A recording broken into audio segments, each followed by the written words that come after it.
Les négociations doivent reprendre au Togo vendredi. Après 6 mois de crise, pouvoir et opposition sont assis à la même table. Ce dialogue a-t-il des chances d'aboutir? On vous a posé les questions. Les avis sont partagés. On aborde tout cela avec Francis Laloupo, journaliste et animateur sur la radio Africa numéro 1. Bonsoir. Bonsoir. Alors la première question nous vient de Yaoundé. Abakar Mahamat Hassan se demande tout simplement, après 6 mois d'impasse, pourquoi les deux parties ont finalement accepté le dialogue. Parce qu'il faut bien savoir terminer un conflit. Et un dialogue, c'est un instrument pour tenter de résoudre un conflit où, évidemment, on opte pour cet instrument.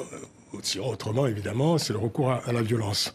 Donc, le dialogue, c'est un instrument de résolution de conflit. Et la question de savoir ensuite quels sont les termes de ces pourparlers, les termes de ce dialogue, et quels sont les compromis possibles qui seront donc acceptés par les deux parties à l'issue de ce dialogue. Donc, il y a d'abord l'acceptation du dialogue en tant que tel. Cela signifie que les deux parties considèrent que leurs agendas sont, légitimes.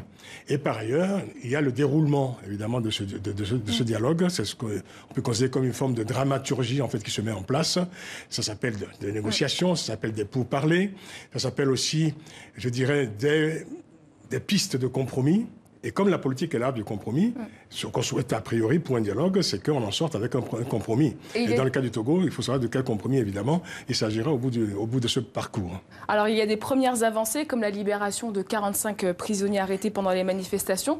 Ce geste suffira-t-il pour l'opposition, en sachant qu'il en reste encore une cinquantaine en détention? Ce n'est que le début du commencement, parce que, en fait, la libération de ces prisonniers est considérée comme politique par l'opposition. C'est ce qui est inscrit dans l'ordre du jour comme les mesures d'apaisement et de confiance. C'est une forme de préalable, en quelque sorte, pour engager ce dialogue.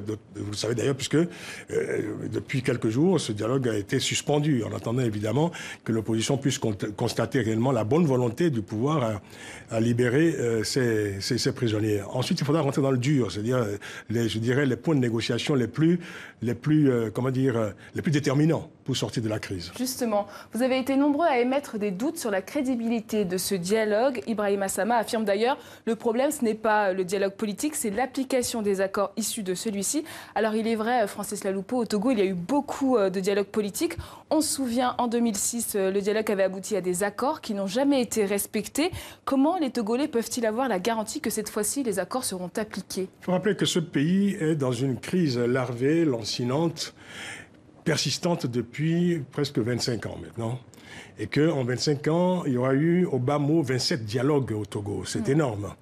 Et si on en est encore aujourd'hui, je veux dire, à aller autour du même table avec les mêmes protagonistes, finalement, c'est que, c'est vrai, c'est logique que ces 27 dialogues précédents n'ont pas abouti à résoudre la crise et à apaiser le climat politique dans ce pays. Alors, justement, aujourd'hui, les acteurs qui sont autour de la table de négociation vont devoir prouver, notamment l'opposition, qui va devoir prouver à ses partisans la justification de ce énième dialogue. En quoi ce dialogue serait-il plus pertinent que les précédents? Alors pour David Eder Makouankou du Congo-Brazza, le risque c'est de finir avec un gouvernement d'union nationale qui va diviser les opposants. Tipki Al-Chadam, l'homme à l'origine de cette contestation populaire, est absent. Il n'est pas présent pour des raisons de sécurité. Est-ce qu'il a encore du poids dans ce dialogue? Il a du poids forcément parce que on peut considérer aujourd'hui que Tipki Al-Chadam est l'acteur initial de la crise qu'on essaie de résoudre aujourd'hui, puisque c'est son parti, ce nouveau parti, le Parti national panafricain, qui a initié les premières manifestations au mois d'août dernier. Et ensuite, ce parti a été rejoint par l'opposition traditionnelle pour poursuivre, je dirais, le bras de fer avec le pouvoir jusqu'à aujourd'hui. Donc son absence, effectivement, est, cette absence alimente le scepticisme. Mais est-ce que finalement, ce n'est pas Jean-Pierre Fabre, l'éternel opposant, qui a repris la main? Jean-Pierre Fabre a repris la main. Justement, je pense que ce qui alimente le scepticisme aujourd'hui au sein de l'opinion, c'est qu'on retrouve les mêmes acteurs, finalement, l'opposition traditionnelle, face à ce pouvoir, le même pouvoir, finalement, qui régente ce pays depuis 50 ans. Alors, c'est vrai que on se serait attendu à ce que le PNP, Parti national panafricain de Tikpi Achadam, soit au cœur de ce dialogue. Ce n'est pas le cas, mais ceci dit, il est représenté quand même. Hein. Voilà, il fait partie de cette coalition des 14 partis politiques de l'opposition. Alors beaucoup de nos internautes togolais insistent sur un point, comme Gauthier Seyigbe. Le seul compromis, c'est que le président Faure Simbe quitte le pouvoir au plus tard en 2020. Est-ce que c'est toujours la revendication de l'opposition, ça? Oui, c'est ça. Je pense que tout va se jouer, effectivement, à ce niveau-là. C'est la question qui est au cœur de ce dialogue. C'est la véritable question. Parce que quelle est la structure des négociations? Vous avez d'un côté l'opposition qui réclame déjà une transition politique permettant évidemment d'organiser le retrait de Faure Simbe du pouvoir. En face, les porte-parole du pouvoir disent, mais il n'est pas question, évidemment, que M. Faure Simbe se retire maintenant, puisqu'il est en place, il a été élu jusqu'en 2020. Son mandat expire en 2020. Et ils ajoutent d'ailleurs qu'une nouvelle candidature de Faure Simbe n'est pas à exclure, puisque les lois actuelles l'en autorisent. C'est sur cela que cela va se jouer. Et soit il y a un compromis, mais lequel? Ou alors, ce sera un blocage au bout de ce dialogue, puisque les deux positions sont très tranchées. Mais comme je le disais tout à l'heure, la politique, c'est l'art du compromis. Donc faisons peut-être confiance au génie politique des Togolais.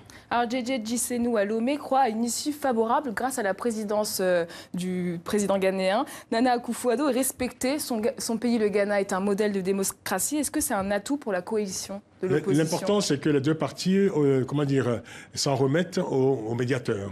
Le président ghanéen, mais aussi, il ne faut pas oublier le président guinéen également. Le président Alpha Condé d'un côté, Nana Akufo-Addo du Ghana de l'autre, qui ont réussi évidemment à au moins amener les deux parties autour d'une table de négociation. Le rôle du président ghanéen, c'est un rôle de facilitateur. C'est un peu le modérateur, je dirais, de ce dialogue. Au-delà évidemment de ce rôle, c'est aux Togolais de trouver évidemment la recette définitive qui permettra de sortir de cette crise, de ce conflit, qui est un conflit compliqué, qui est peut-être, je veux dire, qui a un caractère inédit par rapport à tout ce qu'on a connu par le passé dans ce pays. Alors certains sont sceptiques, comme Annie Osama en Turquie. Les dialogues politiques en Afrique, c'est juste pour faire retarder les choses. Pendant ce dialogue, on voit bien que le processus politique se poursuit au Togo. Les autorités préparent les élections. Est-ce que ce dialogue peut-il être une manière de faire diversion? Ça peut l'être. Ça peut l'être tout à fait, parce que ça permet de gagner du temps.